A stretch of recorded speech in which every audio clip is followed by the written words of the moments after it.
Quando uma pessoa ela precisa requerer algum benefício do INSS, né, ela entra então com o pedido administrativamente. E aí, se esse pedido ele for negado, ela precisa então, né, se ela quiser, recorrer judicialmente, né? Então ela entra na Justiça Especial Federal com esse pedido e aí vai ser determinada uma perícia médica que vai ser feita por um perito judicial nomeado. Observei que eles têm uma dificuldade de organizar a documentação, né? São pessoas que são leigas na área, né?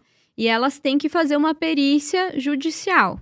E aí precisa anexar os documentos médicos ou fazer quesitos, que são perguntas pro perito. E algumas vezes elas têm o auxílio do advogado ou não para fazer isso. Então, são pessoas que muitas vezes têm uma incapacidade para o trabalho, né? Ou não, depende do que o perito vai determinar. Mas elas precisam, então, comprovar essa incapacidade. E isso é feito, então, mediante a apresentação dos documentos adequados, pertinentes àquele caso. E não é quantidade de documentos, e sim a forma como ele é organizado.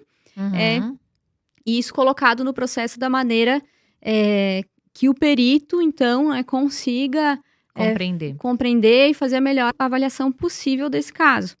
Então, isso é a perícia judicial, né? Nesse caso, então, quando um perito nomeado pelo juiz vai fazer uma avaliação do caso dessa pessoa, então, que precisa requerer um benefício do INSS. E quem contrata esse serviço são os advogados? Podem ser os advogados ou até mesmo as pessoas que precisam, então, de uma perícia no INSS, que precisam, eles dizem um laudo, né, para o INSS, mas o laudo é um documento feito pelo perito oficial. Mas a própria pessoa que quer requerer, então, o seu benefício no INSS, ela pode ter um perito particular atuando no caso dela, vai auxiliar ele a organizar essa documentação. Porque muitas vezes essa pessoa, ela até tem uma incapacidade, mas ela chega para a perícia com a documentação que não é compatível com o caso, ou que não está organizada da forma adequada, e o perito, ele vai olhar o que foi exposto para ele ali na documentação. Muitas vezes, o próprio médico assistente, que é o médico que acompanha essa pessoa durante um período, né, de saúde, faz lá um relatório médico, ele também não coloca as informações que são o que o perito precisa saber que sejam pertinentes, né? Ou às vezes informações que não são as adequadas, né? Como a quantidade de dias de afastamento, que isso é o perito quem determina, não é o médico assistente dessa pessoa. Então, são vários erros que acontecem, né? E se essa pessoa ela passar por essa consultoria, que não é uma consulta, é realmente uma consultoria médico-legal, com um profissional que tem experiência em perícia previdenciária, né, ele vai conseguir, então, direcionar ela com a documentação mais adequada possível. Obviamente que isso não garante que ele vai ter a perícia deferida, mas isso vai dar uma grande plausibilidade, então, nos argumentos dele, porque a documentação pertinente está ali organizada da forma a ser melhor exposta para o perito. Presta esse tipo de consultoria para o cliente? Sim, então, como a gente conversou, para advogados, né, e para pessoas que precisam dessa perícia médica.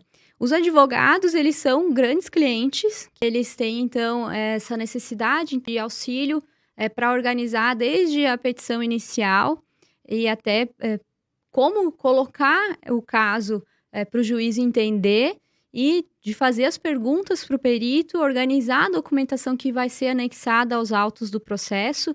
Então, o médico atuando junto com o advogado nesses casos, ele é realmente muito efetivo na forma de trazer mais clareza para as informações, né, como elas vão ser apresentadas, né, e de colocar os documentos que são pertinentes ao caso. Então, essa consultoria, ela vai prestar esse auxílio para o advogado, que, por seguinte, então, ele vai ter um trabalho melhor para o seu cliente, né, que procura ele, para ajudar a resolver alguma questão previdenciária.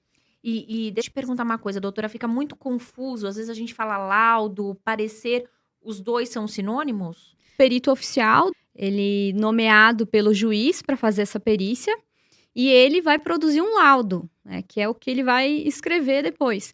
E o parecer, então, ele é um documento que ele vai ser feito por um perito particular. Então, nesse parecer, ele escreve todas as informações que ele tem sobre esse caso, né? Uhum. Muitas vezes podem ser perícias indiretas, então, que são juntados, então, documentos, e aí esse perito particular, ele vai avaliar se essa documentação está adequada e emitir o seu parecer sobre esse caso. E aí, assim, então, a pessoa, ela tem esse apoio, né, diante de um parecer, que é algo que pode, então, avaliar o laudo do perito oficial e ajudar, então, a contestar esse laudo. Ou mesmo antes da perícia, ela já pode chegar com esse parecer do perito particular, contratado por ela, para que o perito oficial, então, veja as informações já de uma forma organizada, né, que estão facilita, então, de uma forma adequada, né, para esse médico avaliar, né, uma conversa de médico para médico, e com todas as informações necessárias para esse perito avaliar o caso. Obviamente que isso não garante que o perito, ele vai deferir o benefício, né, para essa pessoa. Ele vai dizer que existe realmente uma incapacidade só com base no que o perito particular colocou nesse documento. Mas esse documento, ele é muito importante, então, para garantir que todas as informações estão ali organizadas e para chamar atenção realmente para o perito, né, dos pontos que são importantes nesse caso e que não devem deixar de ser revistos.